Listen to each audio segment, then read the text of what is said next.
Hey, what is up, guys? Shadow Ace here, the one and only, the boy. And I'm proud to announce that I was invited and allowed to partake in something a little different. Something a little different. That is the TCL.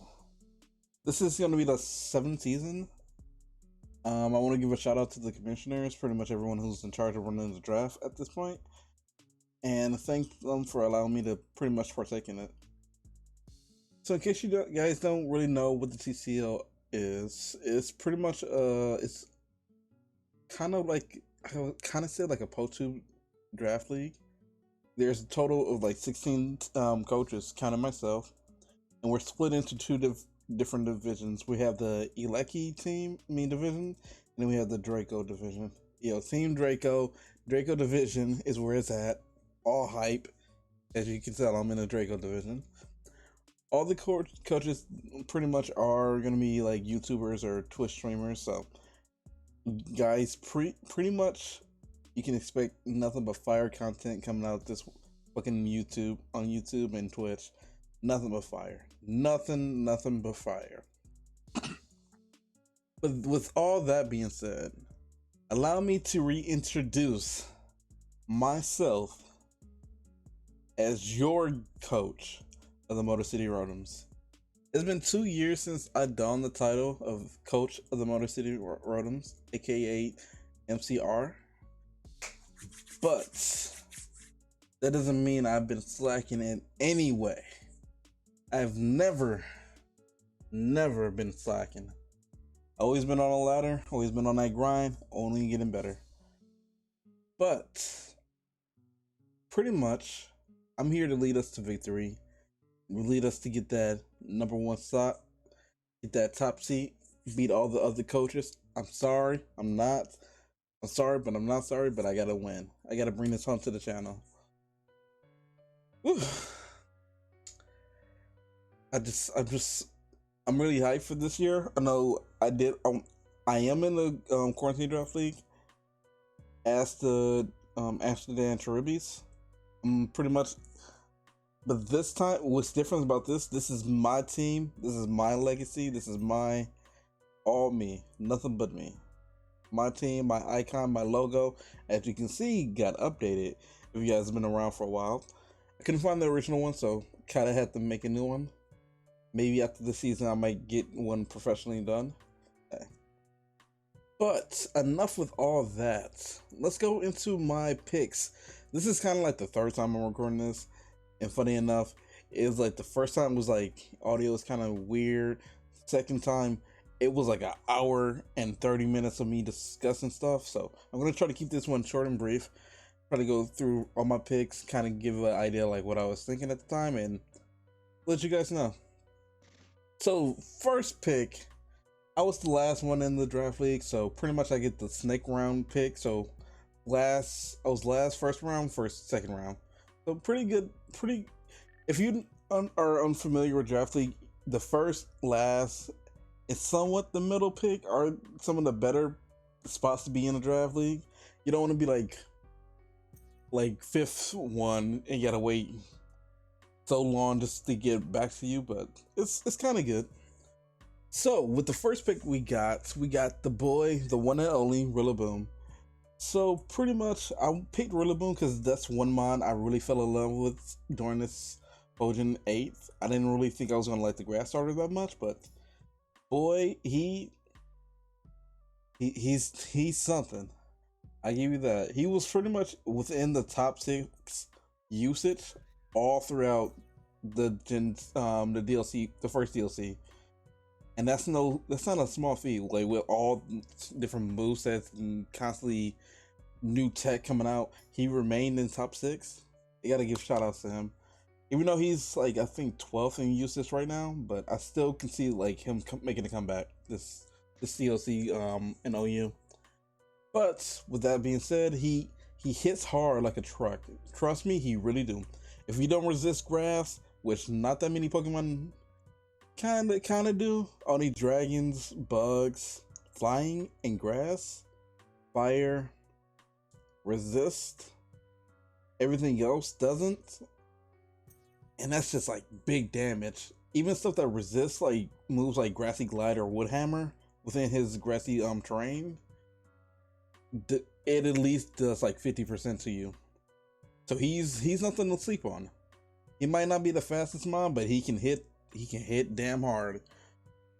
Another good thing about him is he has like such fucking versatility that that's what I look for when I pick draft mons, versatility. I know a lot of the newer mons don't get really that diverse of a move pool, which can kind of hinder their overall usefulness, but him, he gets the moves he needs, and that's good. So he's pretty much like the better Tapu Bulu at this point, even though he lost Fairy type, even though he doesn't have the Fairy type, not lost Fairy type. But yeah, he gets U-turn, so I get a little bit of initiative and the ability to switch out on threats and walls. That is huge in Draft League. If I can like, okay, you're gonna do this, predict this, and when you turn out, go into my thing, and what's your answer to that? So that's one of the few things. I don't want to go into everything like last time because that was who. So that's look forward to Rillaboom. I'm not sure if I'm gonna kind of use him a lot because I feel like that'd be too obvious. But the team is kind of built with him as a good support to pretty much most of the mons, or if anything, but he's not needed on the team, I should say. Now, second pick being the right after, so having last pick, I get to pick Pokemon in pairs. And I was like, okay, who pairs well with Rillaboom? What do I kind of need? I was like, I want like a fast mon that can hit hard, but also pivot.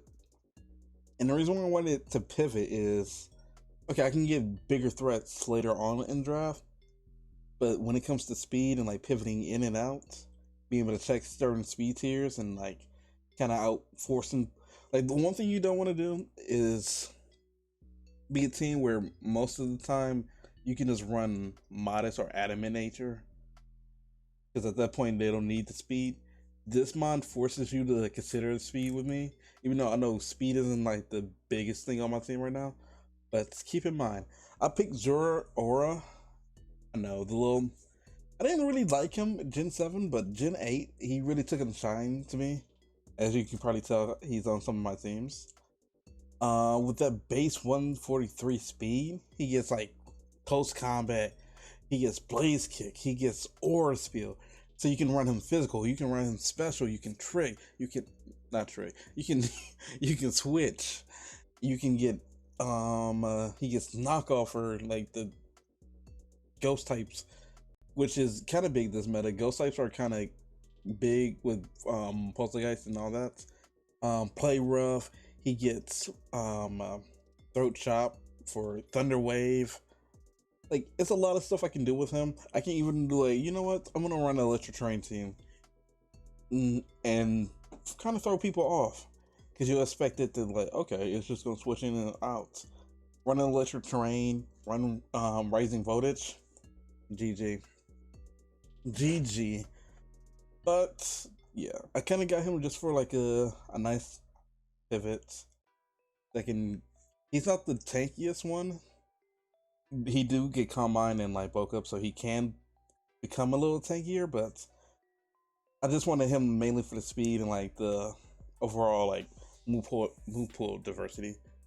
Looking at my team now, there's not that many mons from Gen 8, but hey, it is what it is. So coming into my third pick, I actually got picked up the boy Kiram. I have always wanted to use Kiram within the draft league. I'm so happy that I actually got the chance to. He was still around. I was thinking like, okay, I need to focus on my primary cores. Which, if you don't know, in draft league, that is like different cores are. There's the fire, water, grass core. There's the dragon, steel, fairy core. There's the dragon, steel, fire core. That was Gen 5. There's the yeah, Gen 5. There's the psychic, dark fighting / psychic ghost fighting core. I didn't really pick up that core. That core isn't like as good as like the previous two. But yeah, there's a regenerated core, there's wish cores, there's defensive cores.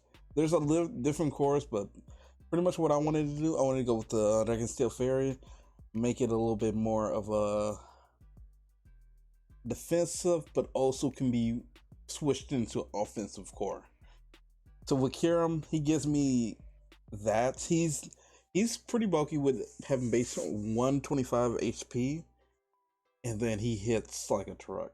Like having 130 in both his attacks, getting access to Dragon Dance this generation. Or did he? No, I think he just recently got Dragon Dance, right? I believe so. Skill shot. Skill shot allows me to run AV and then get the speed as well, which is kind of huge. Like I can play around with that. I can run a special. I can run a physical. I can run sub Roost Combine. I can run like a weather ball sets for stuff. Like he's like a heavy hitter, and like if you sleep on him, yeah, I hate the fact that it was an ad right there. That really caught me off guard. But I'll let that play a while. I keep going. Yeah, if you sleep on Kiram, you might end up losing. So of course I had to figure out what I was gonna pair up with Kiram. I'm like, oh okay. So far, looking at my team, it's good having Rillaboom because he can reduce chance of ground types. But I would appreciate like a ground immunity, and then I'll also appreciate like a Pokemon. But I also want to get a Steel type early on because Steel types go pretty fast. Like Dragon Steel and Fairy types can go pretty fast, and it's not that many good ones in lower tiers. So I thought I was like, okay. It's my first time using it, but Celesteela. I picked up Celesteela. It's fairly bulky, fairly bulky. Leafsea, Atomize, Flamethrower. Weirdly enough, when they did the tiered shift, I'm surprised it went to UU. Because I thought this would be like a good counter to Corviknights and stuff. And I'm shocked that Corviknight stayed OU. But yeah, like I would thought like, okay, you want to run a defensive bulky, you want to not a defensive bulky, but a bulky bulk up, Spadef max HP set. You can run like Flamethrower, still do quite a bit of damage, and at least see the constantly whittle it down. But still, picking up this, one good thing is, it gets both Steel Beam, which is okay for 50% of my HP, which I can kind of recover back fairly easy. I can fire off like a base 140 Steel type move. That's special. Then it gets Steel Roller. Now, why I'm so glad it gets Steel Roller is because it allows it to put pressure on mons like, let's say Tapu Fini. I can hit you with a base 130 Steel type move and destroy your terrain. And now, what are you gonna do to me? It pretty much put pressure on Pokemon that relies on terrain. I know my team has Rillaboom, which is also a double bonus because, okay, I can use Rillaboom U-turn into Celesteela and then hit you with that Steel Roller. You see what I'm saying? And then that also frees up him to allow him to use Earthquake freely instead of having it hindered by grassy terrain. So there's a lot of stuff I can play with Celesteela and Rillaboom and the overall team at this point. But next pick, I went for the girl. I was the girl Primarina. I was so conflicted. I didn't know what I wanted to do. I wanted to go for either Tapu Fini, Primarina, or Hattering. It was between those three. Technically Gardevoir as well, but I was like, okay, if I get Gardevoir, I get that, but I rather have one of these major three. So I went with Primarina. The reason why, Primarina is fairly bulky. Again, another Pokemon. And it hits fairly decently. It gets Calm Mind sub, as you guys see. I use like the Calm Mind sub shit before. Whirlpool with what is it? Parasong, which I can trap Pokemon with. That was one of the other things that kind of push Primarina over the edge. Okay, I can trap Pokemon. I can be a wall. I can be a combine sub roof set. I can encore Pokemon into moves. It's like a few things I can do. Primarina does have like I would say the best moveset, but it has a good moveset. Especially getting another Pokemon I can set up Mr. Terrain. If you like, okay, oh, it's just a goddamn Primarina, and then I can Misty Explosion. But another big thing change with Primarina is Flip Turn. Flip Turn, I feel like it's huge this generation, giving a lot of water types the ability to have initiative and not just like water types hoping they get fucking like either somehow get Volt Switch or U-turn. And since Baton Pass is not, I'm not sure if Baton Pass is legal now or Baton Pass is legal, but it gives them a lot more options. I know Swampert is taking advantage of it. I feel like Primarina can take advantage of it, and that's kind of the reason why I picked Primarina up. Going with Primarina, I kind of went with. I was at this point in the draft. I was like, okay, I got my Dragon Steel Fairy Core, and I was thinking, I really want a strong, hard-hitting ground type, and I went with, if not the hardest hitting ground type, which is Rhyperior. Now Rhyperior gives me some options to do, such as it gives me the ability to set up hazards in the form of stealth rocks, but it also gives me the ability to hit hard, and it prevents me from having the difficulties with Trick Room.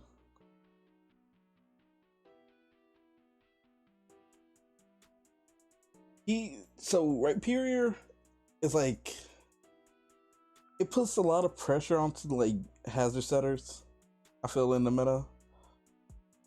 So that it was just like a very good pick in my opinion. Now at this point in the draft, I'm looking at my team. I'm like, okay, I need a good cleric that can heal and like wish pretty much. And I recently found out, I believe we will be allowing Baton Pass, like soft Baton Pass, aka dry Baton Pass, with no status. So that means with my next pick being Togekiss, aka Tinkerbell, making a return, evolved this time. I've never got to use Togekiss, always had to use Togetic in previous drafts, but getting Wish, I just just getting Wish, and then with the ability to Baton Pass makes it good. So Nasty Plot, that's good with Serene Grace. I can flinch hack people. I can go for super luck, try to crit people to death. But the big thing with goddamn Togekiss that no one's gonna expect. No, even if you hear this, even if you start planning for this, you're not gonna be ready for it. Trust me, because I wasn't ready for it when it happened to me, but I somehow fucking managed it, and that is Choice Band Hustle Togekiss.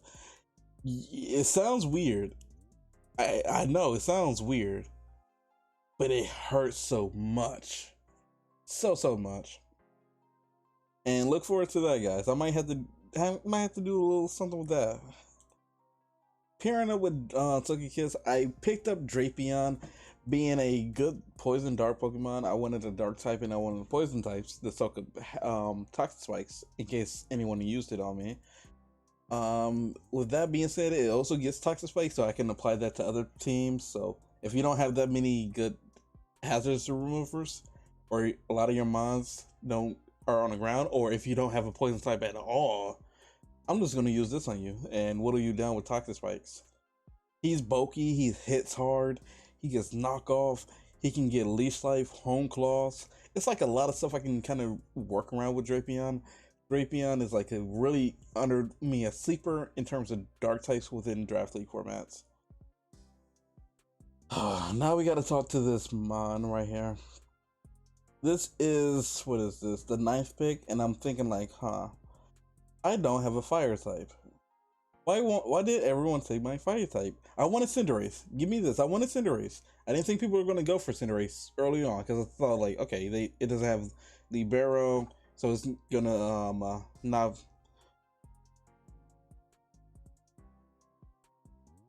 They're not gonna be interested.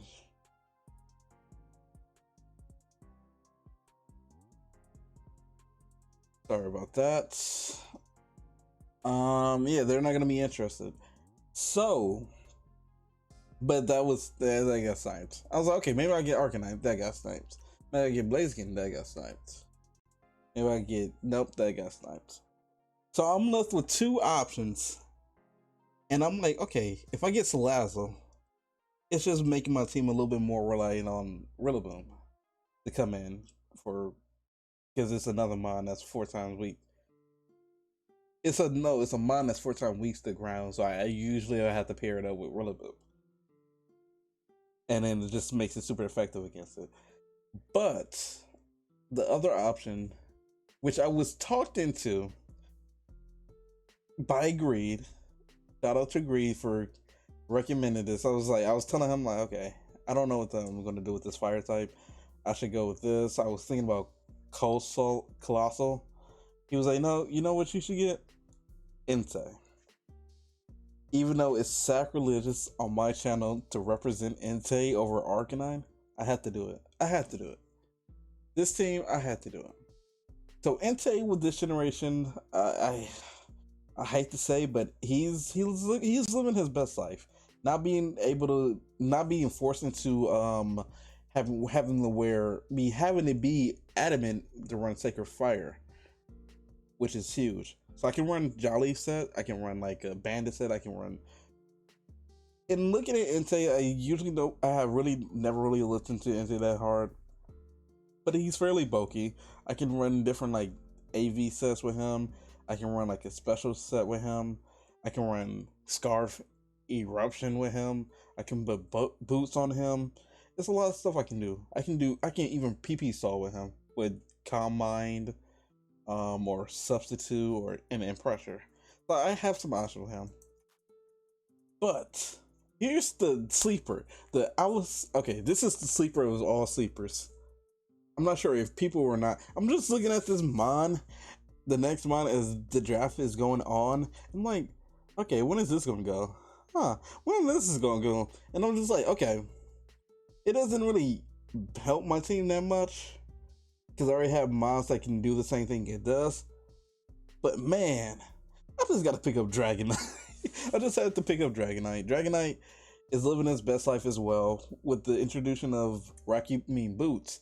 Not being able to break its multi-skill that easily allows it to tank a lot of hard-hitting hits. I can be like, yo, Dragonite, eat this hit, come back, I got you. Dragonite gets set up, it gets Dragon Dance. Now it got dual wing beats. Dual wing beats. Weird name. Scale shot. It's Hill Bill. I can run like a defensive like Thunder Wave sets. Yeah, it's Thunder. Like looking at Dragonite is like really unnaturally versatile for a dragon, in my opinion. And it's mainly because of the ability and the stats it has. So I'm happy we got Dragonite. I look forward to using it somehow. So there's that. And the last mod. You hear this? This that Birdman hand rub. I was looking at everything that was left. I was like, okay, I need to throw out the whole game with this one. I need to throw out the whole draft. People gotta be like, whoa, what is he doing? And it came to me early draft. And it's like, as the draft goes, I was like, no, I'm not gonna do that. I'm not gonna do that. There's other mods out there, and I was like, no. At least for now. He's on the 10-day waiver roster list for me. And it's my boy Licky Licky. Young Pero Spero himself. Shout out to all my One Piece watchers and viewers and readers and all that. But this man, if I tell you, with base 110 HP and then 95 in both defenses, I can set up. I can make him bulky for both physical and defensive, and he gets wish. That just crazy. He gets toxic with not that many Gen 8 mounts get. His move pool is like so versatile because he's a normal type and he's from Gen 1. Well, he has a Gen 1 moveset. So he can do a lot. A lot. So, but the biggest thing he has are his abilities. So Ohm Temple and Oblivious allow me to, okay, you're gonna intimidate me? Nah. You're gonna confuse me? Nah. You're gonna taunt me? Nah. But then his cream dolly cream, his top ability in my opinion, is Cloud 9. So if you think you're gonna run a weather team against me, my boy Pedro Spero is gonna come out and say, this weather, I ain't feeling it. Change it. And that's pretty much why he's on the team. So if I can't get that much success with him, I love just trying new stuff in draft format. You can be as creative as you can be, but if he doesn't get that much win, I might have to switch him out for my actual 11th pick, which is still available. I'm not gonna say what it is. I'm keeping that hopeful that no one picks it up. But yeah, I see some potential in this boy. Maybe he can go somewhere. Maybe he can be on some. Maybe I might have to send this to SW, my boy SW, and maybe he can turn this hooch, turn this into some top tier hooch.